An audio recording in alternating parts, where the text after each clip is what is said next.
Wah, wah, wah, wah, wah. Yo, Inverter of Truth combo, dominating Pioneer. It's the new splinter twin of the format and prediction. This will get banned eventually. So welcome in, fam. Much love, Trav here. Hope that you're having an amazing day. Hang on for a minute, listen to some birds.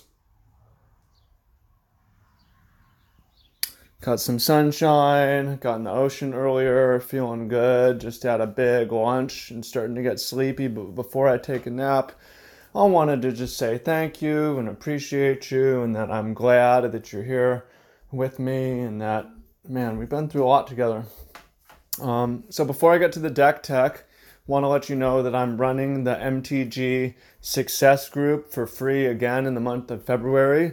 It's going to be running up until February 25. That's the day that it's going to stop. I'm releasing a bunch of free trainings, some new trainings never before seen outside of my insider groups. And it's an opportunity to network and share and learn and figure out the best decks. And even if you went through this training before, it's going to be even better this time. So there's going to be a link to that at the top of the description. Okay, let's get to the deck. So who here, comment if you followed me back on Channel Fireball when I made a blue-black Inverter of Truth deck, combo deck, back in the day. It used Laboratory Maniac, it used Inverter of Truth, it used Leveler, it used Ether Vial to power things out, played some Search, played some Disruption. It wasn't really the best deck, so why is this deck actually so good now? A lot of reasons.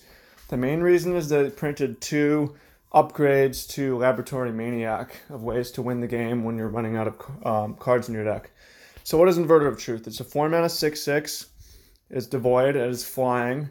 And when it comes into play, you exile all cards from your library and then shuffle all cards from your graveyard into your library.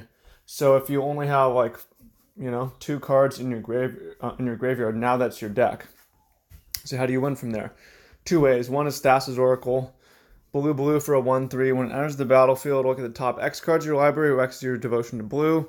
Put up to 1 of them on top of your library and the rest in the bottom of your library in a random order. If X is greater than or equal to the number of cards in your library, you win the game. So this card is pretty sick. I mean, a 2-mana 1/3 that scries it's not really a great card, but Augur of Bolas saw a lot of play in Standard. Just 2-mana 1/3 without the win the game clause. The problem with Laboratory Maniac is once it's in play, you need to draw a card. But Thassa's Oracle basically draws 3 cards when it comes in. Because if you play Lab Maniac with 2 cards in your deck, you need to draw 3 cards to win. With Thassa's Oracle, you play it with 2 cards in your deck, you win the game right there. That's not even counting if you have other blue devotion, such as Omen of the Sea, so you can win even faster. The other one is Jace, Wielder of Mysteries. Jace, Wielder of Mysteries is a reasonable planeswalker, 4 mana for 4 loyalty, +1, mill 2, draw a card, -8, draw 7 cards. Then if your library has no cards in it, you win the game. And has this static effect. If you would draw a card while your library has no cards in it, you win the game instead. So there's a lot of different ways. And one way the deck can win is you just play Inverter of Truth on the 4th turn. And then on the 5th turn, you play a Thassa's Oracle or you play a Jace and you just win on the 5th turn. So it can win reasonably fast. And it's hard to disrupt because even if you shut off the enter the battlefield ability, you've got a 6/6. Removal isn't... Well, I guess you could remove Thassa's Oracle when they play it. You could attack their hand with discard, but it's not really the game plan to win super fast. And also Thassa's Oracle, you can just play it on turn 2 as a speed bump and set up your draws. Okay, so we have 4 Fatal Push. We have 4 Thoughtseize. These are possibly the best cards in Pioneer. The other best deck right now is Mono Black. Just efficient removal and Thoughtseize. Don't need to say too much about that. We have Fabled Passage as a way to get your Revolt for Fatal Push going so you can kill bigger creatures. Also between Fabled Passage, Fatal Push, Opt, and Thoughtseize, and we're playing 4 Dig Through Time. Dig Through Time does a lot of nice things with this deck. It finds your combo pieces. It eliminates your graveyard so you can win on the spot. So it's another common line, probably more common, is you control the board during the early portion of the game.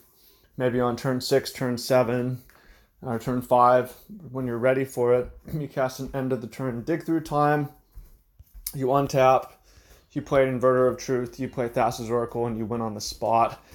So it's a little bit scary to ever tap out against this deck, because if you tap out and they have at least 5 lands in play, they can untap, play the 6th land, and kill you out of nowhere.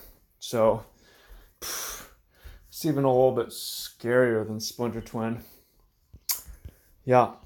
So the other cards people are playing, it varies. It's different disruptions. Thought Erasure in this build. We see Drown in the lock. There's counterspell removal. We see some sensors. I've seen other sorts of counters. But you just want to be efficient and play the best ones. Sweepers. We see Cry the Carnarium. I've seen Languish in some builds. We see just better removal to line up.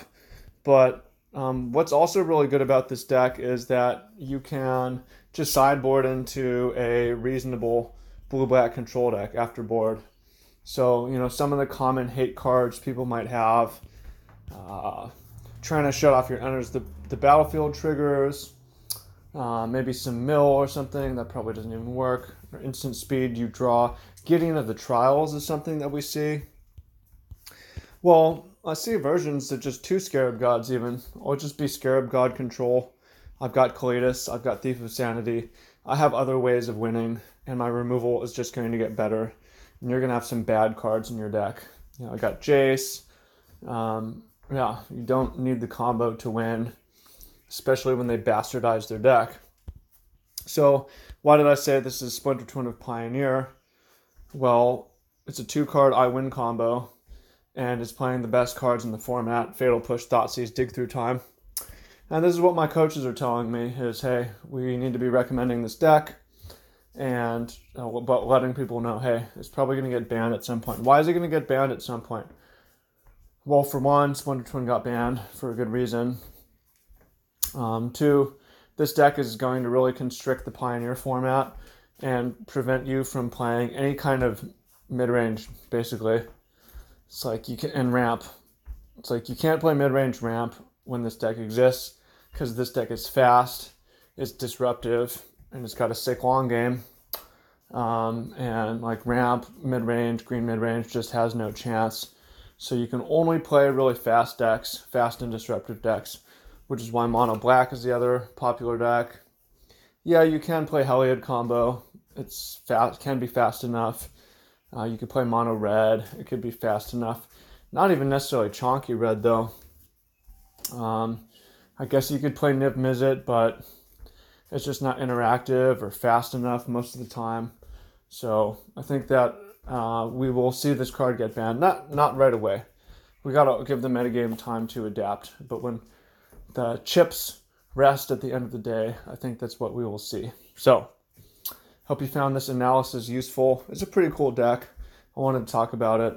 And yeah, you should go check out the MTG Success Training group. There'll be a link to that down below. So if you haven't gone through it, you should check it out. Appreciate you.